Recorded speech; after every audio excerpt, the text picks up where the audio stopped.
Welcome back, everybody. It's another episode of Important Work. I'm your host, Chris Angel, and I'm here with my guest and friend today, Dawn Petek. Hello, Dawn. Hi, Chris. Thanks for joining me. Oh, well, thank you for having me. Yeah, Always a pleasure. Yes, I know it is, and I can't wait to hear about your important work in the world, although I know roughly what it is because you've been through the Groundswell Method Intensive, but yes. I want you to share it with the rest of the world. So, okay. So let's dive in. Like, give people some background maybe on you so they can get related to you, and then tell us about your important work. Okay, sure. So of course, Dawn Petek. Yeah. It's always hard to, like, when someone says, tell me about you, and you're talking to an audience, you know, or you're talking to a group of people. Do you ever find that you have a hard time just starting from that point and not saying, like reintroducing yourself? Right, like, yeah. It's sort of Totally. not do that. But I became interested in healing or self-healing quite a few years ago. In my other professional life as a business systems analyst. So I did a lot of work with helping companies define and implement management systems. Right. And but along my journey, it was probably about my early 20s. I became interested in personal growth. And I worked for a company. I don't think I've shared this with you before, but I worked for a company that owned private schools for troubled teens. Wow, I didn't know that. Yeah. In my 20s, yeah. Cool. And so I think that was sort of a catalyst for me of becoming interested in personal growth and, kind of the concept of healing, healing ourselves. Yeah. My husband and I, in our relationship, tried a few different things. Like, I feel like this is really going to date me, but we listened to, like Men Are From Mars, Women Are From Venus, on cassette tape. Yes. That was the thing. And, that really helped us and, helped us and grow in our marriage. And then in about my mid 20s, I had our second child. She had a birth injury. So when she was born, when I was pregnant with her, my biological father passed away. So, and about a year before that, I had reconnected with him. I had kind of an on and off relationship with him growing up. Right. And then it was like, boom, boom, boom. Like, he passed away within a month. That's when I had her. She had a birth injury. We had to go through all kinds of different things with, surgeries and physical therapists and occupational therapists. Then within that 2-year time frame, I also lost my mom. And then I got laid off from the job of the company where I worked. And so it was just like all this stuff hit me. And I went through just a lot of grief, incredible grief and this roller coaster and, lots of different emotions. I really didn't know how to deal with grief at that point. Really, I'd never had a loss like that. Didn't really know what it was. And so, I kept going back to some of those resources. I would try to use some of those personal growth books and things like that to learn and get through those things. I had an aunt that introduced me to some natural remedies. So, herbs and flower essences and homeopathic remedies and things like that. But, and there was a point in time where I also, I worked with a therapist. I worked with a counselor and did kind of like the traditional talk therapy thing. And I think as a result of me working for this company, I became very interested in telling my story. Right? Like, creating this timeline of saying, I went through this, and as a result, then I felt this way, or, like it was really scary, or it was really sad, or, this impacted my life. And so, by in process of kind of digging through some of the major events in my life and kind of charting out that timeline and creating that story, I wrote my story. I felt a lot of very freeing moments during that time as I would, identify and kind of work through, process some of those things. It was definitely very freeing for me to do that. But as I went along, what happened is that it seemed like I hit a plateau. Like the just talking through some of those things, like it wasn't enough. I realized that I actually had struggled with anxiety and depression and just being on this emotional roller coaster for pretty much my whole life. And even though I had dug through all this stuff, Mm-hmm. it was like I was still struggling. You know, like I couldn't, it was almost like I couldn't clean off, I couldn't even figure out what was on the plate anymore. I thought I dug into everything that I could, right? Yeah. Yeah. And so we had some other major life changes, and I kind of started changing a lot of stuff on the outside. Again, you know, I would try some of these natural remedies. I tried, you know, diet, exercise. I mean, working with a naturopath, changing hormones, you know, changing all these different things, trying to fix me. You know, I tried affirmations. I tried being a better me. You know, I'd have people kind of see my reactions to things, or, you know, experience the sides of me of depression or anxiety or stress or, you know, whatever that was, and not like what they would share that they saw. So again, I kept trying to fix me, right? Yeah. Yeah. And so we changed a lot of things. My husband and I both, he's always been, you know, very supportive of me, and trying to shift what we needed to in our family and in our life to be healthier. And so, you know, it got to the point where we even moved, and this was about 5 years ago. We went through some big, huge changes, actually went through a family divorce with some close family over an estate battle. Wow. And so we packed up everything and we hit the road. Like, he took a job with a construction company. We left the area, and it was that point in time where we were ready to start over. Like, we just wanted to like rechart, you know, create a better solid foundation again and just be healthier. And again, I was doing all these things. You know, I had this very tightly tuned regimen for myself of supplements and certain exercise routine, and I, you know, there's, you know, trying to say certain affirmations. And like I said, we were in this new area, kind of bright new future, feeling like I had eliminated, or we had eliminated all the stressors that should be there, right? Because another part of it was financial, that he took the decision to go to work with this company, was balancing out some of our financial needs. And I was getting ready to go to a barbecue. We had been invited to go to visit, you know, with somebody he worked with. We were traveling. It's a traveling job, so we are. You can see behind me, these poles are because we're in a travel trailer, because we travel with his work. And so we were getting ready to go to a barbecue at, you know, somebody else's campsite, because, you know, a lot of the crew travel in travel trailers, fifth wheels, things like that. And I felt this anxiety like build up in my chest. Like, I felt like my chest was on fire. And I'm going through my mental checklist going, okay, why on earth would I have anything to be stressed or anxious about right now? Like, there shouldn't be anything. We've changed all these things. There should be nothing that I'm stressed about at all. And I started to, at that time, start to lose hope, because again, I had healed, or I thought, everything that I could. I had everything finely tuned, and still I felt consumed with anxiety. You know, like it just wouldn't go away. And so I thought, okay, well, maybe I'm just destined to be this way. Yeah. And in that moment, it was kind of like that last ditch effort, right? Where you try something different. And I had just started using essential oils, had switched to, and started using therapeutic grade, you know, like pure essential oils. And I reached out and I grabbed a bottle, this one particular bottle of essential oil blend, and I held it in my hand. And I felt in that moment a wave of calm wash through my body. And I thought, okay, like in that moment, you know, it wasn't probably as important as the connection with the oil in that moment for me, as it was that I had a ray of hope in that moment, that I thought, okay, maybe there is hope. Yeah.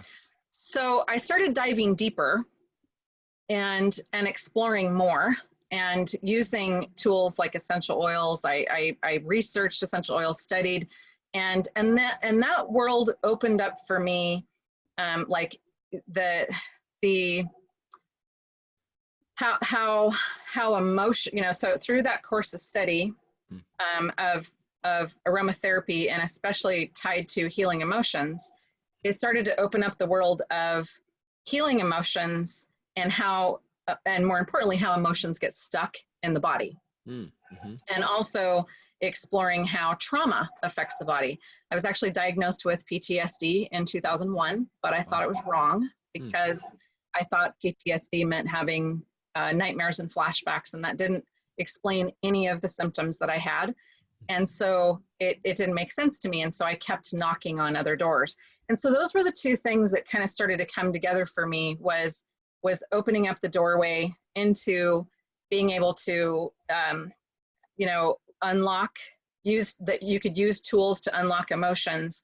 And then also how trauma affects the body, how emotions then get stored, and then how you can use the two together.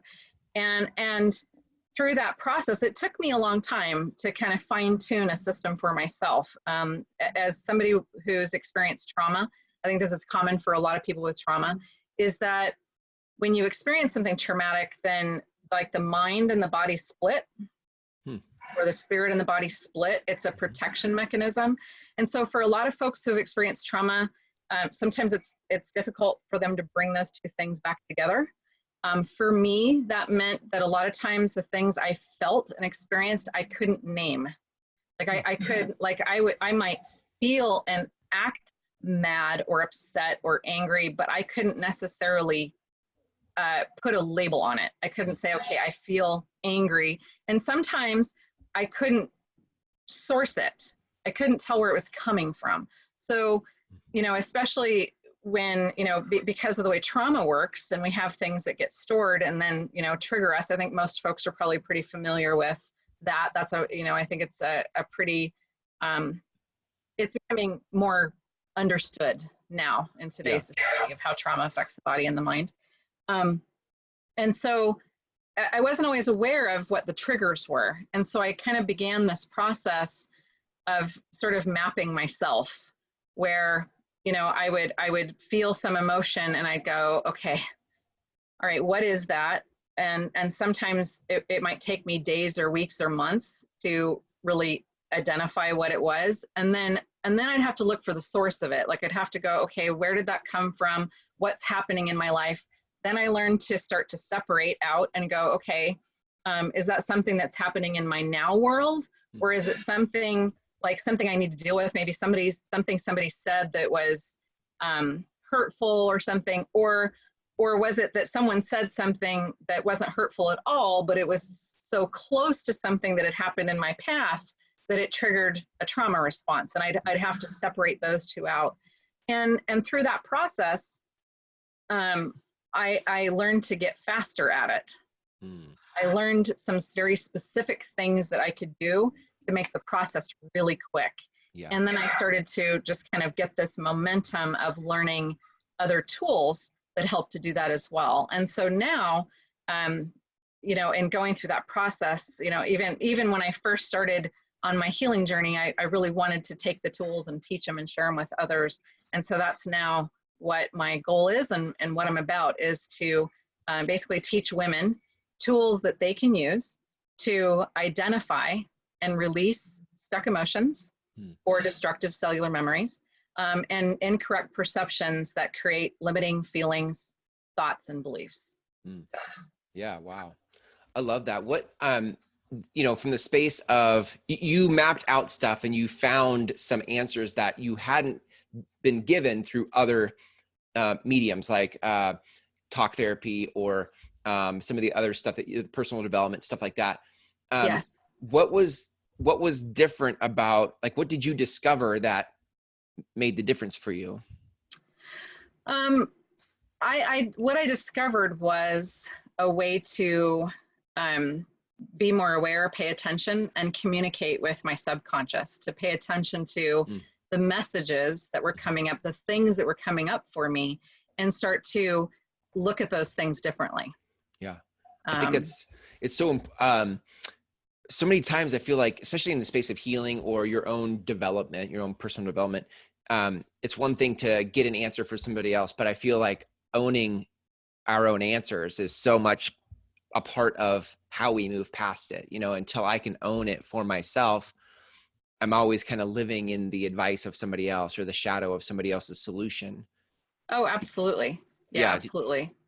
Well, and I think the other part of it is that I think one of the challenges with owning it Yeah. is that through different experiences, we're taught that we're wrong, right? Yeah. We're taught, so we're kind of taught not to believe it. Right.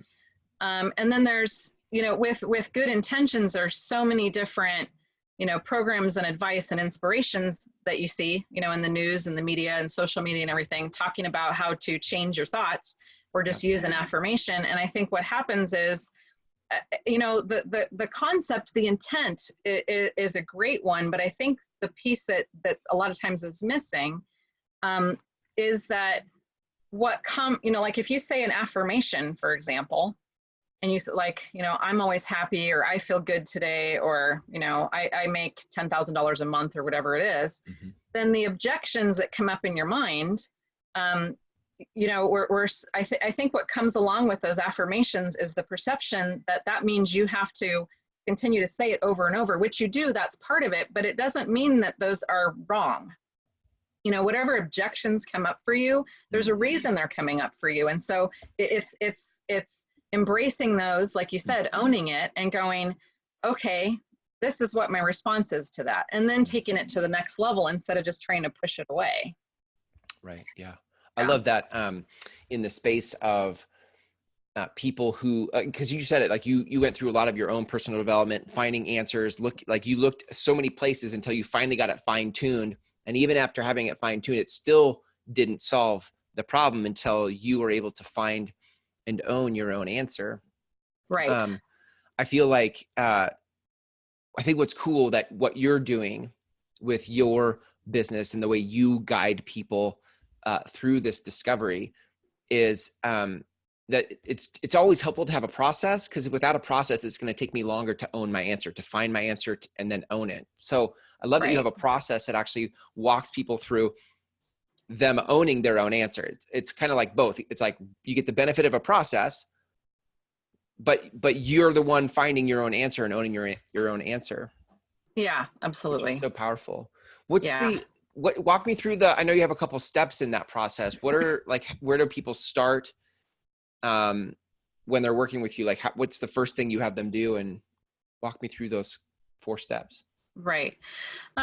Well, one piece of it, which we haven't had a chance to talk about yet, is it may need to be 5 steps, or there's kind of a preliminary step, kind of like an extra tool in there.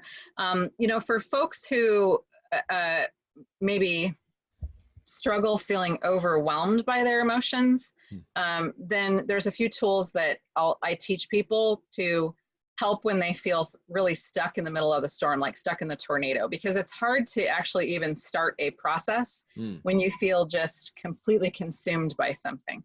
Right. So a few tools they can use to ground themselves and feel like they're present within themselves before they move through to the next stages. Right. But the steps I have are first helping people get into the mindset of being able to see it. So whatever it is that they're struggling with, or whatever it is that they feel like they're trying to find an answer to see it. I think some of the times what happens is we get so stuck in a problem that we're in the middle of it, but we're just looking in that very confined space for the answer. So it's almost like we're standing in one spot, spinning in a circle going, where's the answer? Where's the answer? Well, sometimes we can't find the answer to something until we step outside of it. That's why we're so great at giving advice to other people, right? Is because we're standing outside of the situation. And so, so the very first, kind of a step is to help, I work with someone and teach them how to, shift their mindset to be able to step outside of the issue so that they can see it, so that you can really kind of get a clear view of what's going on.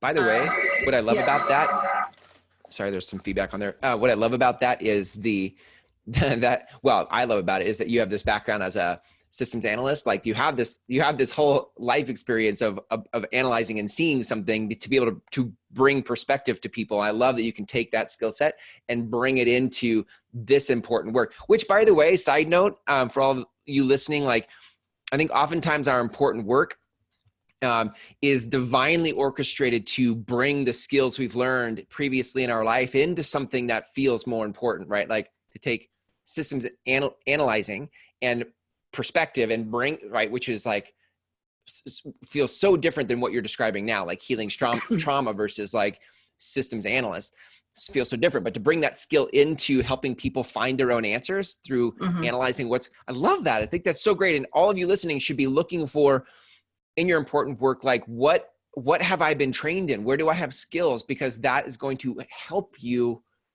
in your important work. Anyway, I digress. Back to you. Okay. So we see it.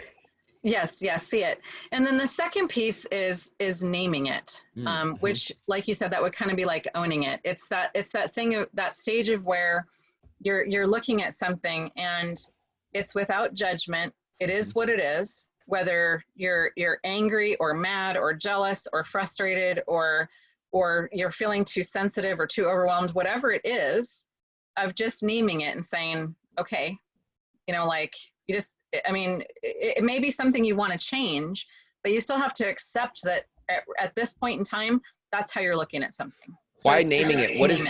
What's the power of naming it? Well, the very first thing, of course, that popped into my mind is what you used in your course. So I don't know if I want to give that away. You can give it away. I can give it away. Okay. Yeah. So naming it gives it life. It puts it into that, because that's what you use in your course, right? Is naming it gives it life. Yeah. And it's by labeling something, I think it makes it tangible. It makes it real. It makes it something that it kind of it gives it its own life, instead of being something that consumes us. So to a certain degree, it helps take the energy out of it, because we're disconnecting ourselves from it, because we're putting it out here and saying, okay, I see you. This is the name I'm going to give you. And so it's that first part of separating yourself from it. I totally get that. I love that. Like, just before naming it, I could totally see the world of it being like, you think it's you, it's some part of you, you can't find that part of, like it's elusive, it moves around on you. But the minute you name it, you can actually set it over here to your point of like, to your first point of like seeing it, and then you see what it is and you give it a name, makes you see it even clearer. You're like, that is the thing. That's the blind spot I've been trying to find that I couldn't. Yeah, absolutely. I love that. That's so good. Absolutely. Okay. And it's just, I mean, it's sort of that same part of like, where people say, well, let's put it on the table and shed some light on it. It's that same sort of thing. Like until you put it in a spot where you're like, okay, I'm laying it all out, then, you don't know what you don't know. Like until you can name it, you can't really work on it. I think that's what makes affirmations hard. Like if you're going to say something that is affirming, but you have this underlying thing that hasn't been named in the background that's sabotaging the affirmation. Yes. Right. It's like, absolutely. I've tried affirmations for 10 years and it hasn't worked. And because this other thing underneath hasn't been separated from the story that you are, whatever your story is about you. Absolutely. Yeah. Yes. Yep. Got it. Exactly. Okay. So step 2, you name it. Step 3, what do we do? Step 3 is what I'm calling right now would be unlock it. That was a term that I had someone suggest to me just yesterday. I've been kind of working on the name for that, but I think that one's perfect. I look at that stage as if you were looking at a blueprint or looking at a map or looking at a puzzle. It's that point in time where you've stepped back from it. You've named it, you've named that piece. So you see that puzzle piece, but you're now looking at the rest of the picture, right? Maybe you look at the box, like you look at, like if you're putting together a puzzle, you look at the top of the box to see how that piece might fit into the overall picture, the overall landscape, where you're just looking at everything around you. And then you start to see how everything connects. And even though unlocking kind of seems like the opposite of that, I think the reason why I like the word unlock is because when we make connections with things, then we can unlock possibility. Because when we see the connections, then we know how something relates, then it's that very important step in getting us closer to being able to untangle the mess, right? As if we can see what the mess is, then we can start to unlock it. Yeah, I totally get it. Yep. So I have some specific tools that, I mean, that's really where I think a lot of the meat of the program that I have is in that unlocking it piece, to be able to see where it fits. Yeah. And like I said, I have some very specific tools that I can teach others to help them do that process, so that they're not having to be stuck up here and have it take days and weeks and months to do. Yeah, really good. Okay. Take us home. Like, so what's the final step of really stepping into the possibility for ourselves if we have trauma or PTSD or whatever it is that we're working with you on? Blocked emotions. Yeah. Stuck emotions. Yeah. It's shift it. And that's my favorite one. It's that's like my, one that I just feel is really super powerful. My husband actually helped me come up with an acronym for that a few years ago when I first started trying to step out and create this platform.